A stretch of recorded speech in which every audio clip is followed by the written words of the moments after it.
Hello dear learners of class 7. Today we are going to discuss the book exercise of chapter number 9, that is respiration in organism. So students, the first exercise is the get ready exercise. और आपको इस exercise में क्या करना है, different organisms हैं, उसके different organs हैं एक्सचेंज करने के लिए गैसेस को, यानी कि फॉर रेस्पिरेशन सारे ऑर्गेनिज्म के पास अलग अलग ऑर्गन्स होते हैं रेस्पिरेशन के लिए, तो उनका आपको नाम लिखना है, right. So question is different organism have different organs for exchange of gases. Name the organ for the exchange of gas in each of the following organism. So first organism is fish. Fish के पास क्या होता है, gills. For exchange of gases fish have gills. Then this is plant. So plants have stomata. This is a grasshopper. Grasshoppers have sparacles. Then human have lungs. Then this is frog have lungs as well as skin. Also when it is in tadpole stage, then it has gills for respiration, right? Then this is a earthworm. Earthworm has lungs and moist skin for respiration. Now moving to the next, that is the practice time 1 exercise, and here you need to answer the questions orally. So first question is, what is the process of taking in air rich in oxygen known as? जब हम oxygen rich air को inhale करते हैं या take इन करते हैं, तो इस प्रोसेस को हम क्या बोलते हैं, इनहेलेशन. क्या बोलेंगे बच्चे, इनहेलेशन. और जब हम एयर को रिलीज करते हैं तो वो कौन सी प्रोसेस होती है, exhalation. Second question is, what is the process of giving out air rich in carbon dioxide known as? So it is known as exhalation. वही आपका सेकेंड क्वेश्चन रहा, exhalation. Third is, name the type of respiration seen in the living organism. Living organism में कौन से respiration देखने को मिलते हैं? So answer number 3 is external and internal. External respiration and internal respiration. तो ये दो टाइप के रेस्पिरेशंस देखने को मिलते हैं, right.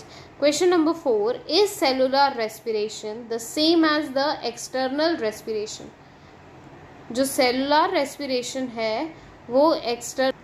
So answer for this question is that, see, in cellular respiration, और we can say the cellular respiration is same as the internal respiration. यहाँ पे क्या लिखा हुआ है स्टूडेंट्स, एक्सटर्नल. तो सेलुलर रेस्पिरेशन जो है, पहली बात तो ये आंसर क्या होगा, नो. आपको क्या लिखना है, नो, क्योंकि जो आपका सेलुलर रेस्पिरेशन है वो किसके जैसा होता है, सेम एज इंटरनल रेस्पिरेशन. ठीक है, same as internal respiration.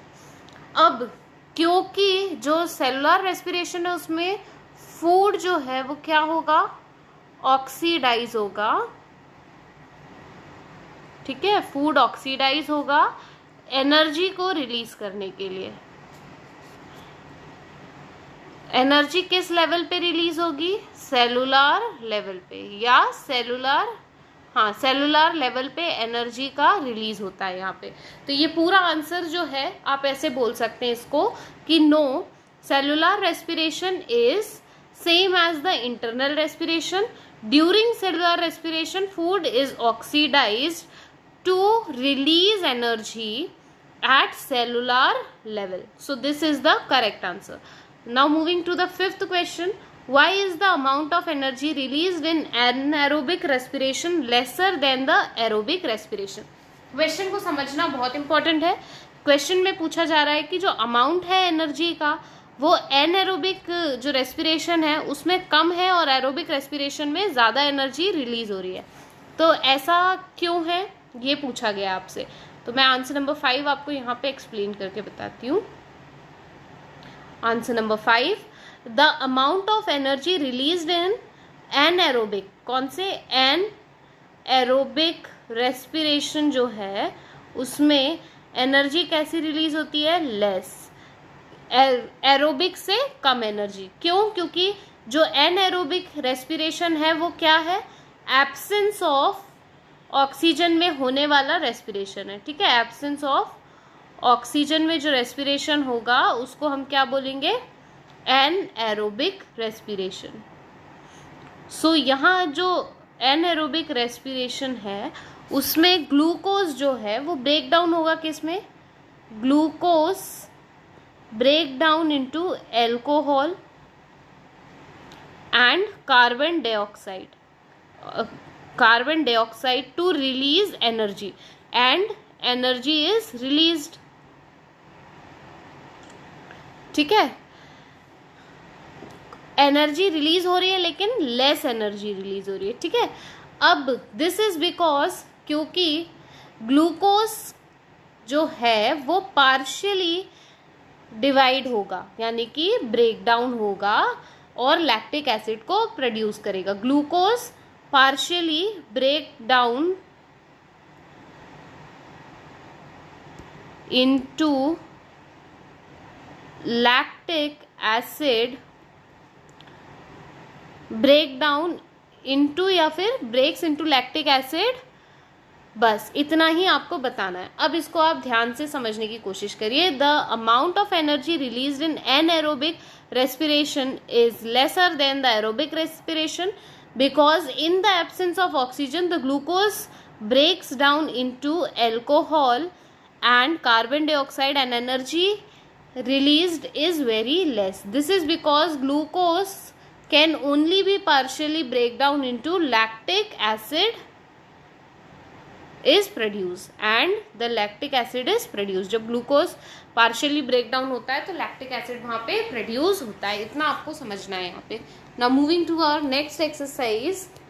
Student, the next exercise is very simple, it is practice time to fill in the blanks. First is, in the case of higher and complex organism, there are special organ of respiration. अगर higher और complex organism पे जाएंगे तो वहाँ पे special organ देखने को मिलते हैं रेस्पिरेशन के लिए। सेकेंड जो है, the process by which exchange of gas takes place in the case of animals such as amoeba, euglena is called diffusion. Third, insects such as cockroach and grasshoppers breathe through tiny holes known as spiracles. Fourth, birds, reptiles, mammals respire through lungs. 5. The exchange of gases takes place in alveoli inside the lungs. 6th, lower surface of the leaf have more stomata than the upper surface. Now moving to the next, that is the main exercise. Take the correct answer.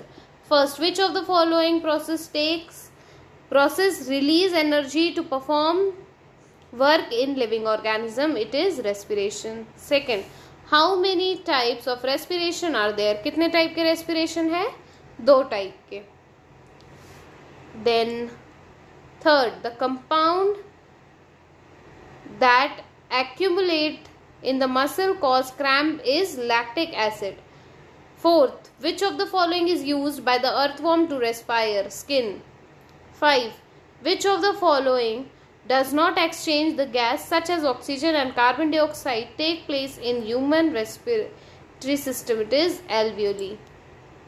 6th, what are the cells surrounding the stomata called? It is guard cells. Then fill in the blanks. First, the process of breathing of oxygen rich air is called inhalation. Second, the type of respiration in which oxygen is required is known as aerobic respiration. और ऐसा respiration जिसमें oxygen required नहीं होता उसको बोलते हैं anaerobic respiration. Third, earthworm respire through their skin. Fourth, alveoli have tiny blood vessels that are known as capillaries. 5. Oxygen blinds with hemoglobin to form oxyhemoglobin. 6th, when guard cell in the plant shrink, the pores close. So here coming to true and false. First is frog can not breathe in water. Frog water में breathe नहीं कर सकती है क्या? तो ये हो गया गलत, क्योंकि frog breathe in water through lungs. यहाँ पे कैनॉट को काट करके आपको लिखना पड़ेगा कैन ब्रीथ इन वाटर, और आगे लिख दीजिए through their skin. Okay, next is fish breathe with the help of lungs. तो ये तो गलत है, क्योंकि फिश के पास ब्रीथ करने के लिए क्या होती हैं? Gills.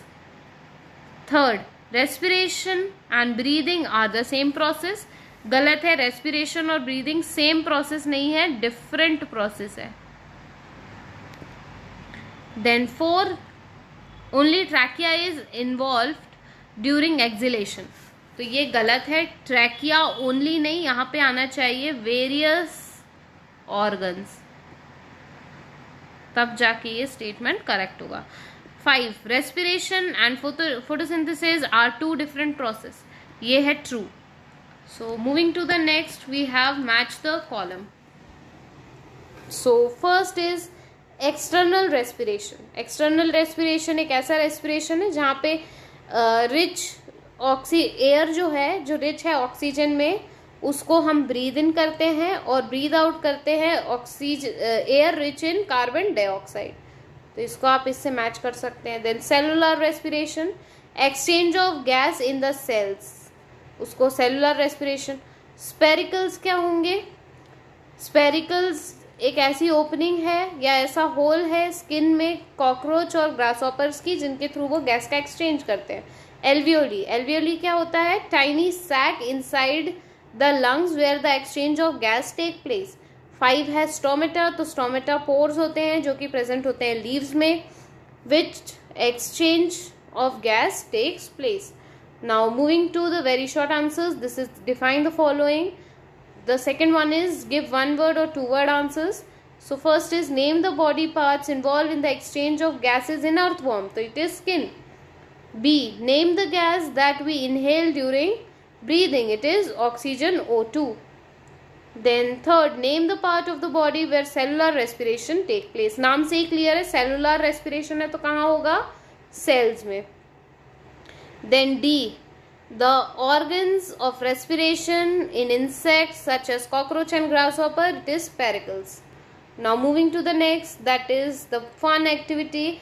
This is the very IMP question for exam point of view, right? Exam point of view से बहुत ही important question है. यहाँ पे आपको label करना है respiratory system के parts को. So this is human respiratory system.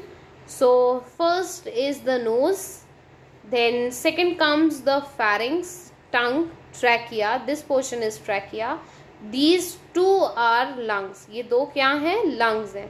This is bronchus. This is bronchus. This is bronchiole. So here we have the zoomed part of bronchioles. So this is bronchioles and this is the alveoli. Okay, so alveoli is the sac-like structure where the exchange of gases takes place. So here we come to the end of this chapter exercise. Thank you dear learners. Stay connected to ScienceWise. If you want the chapter explanation video, just do comment. Stay connected.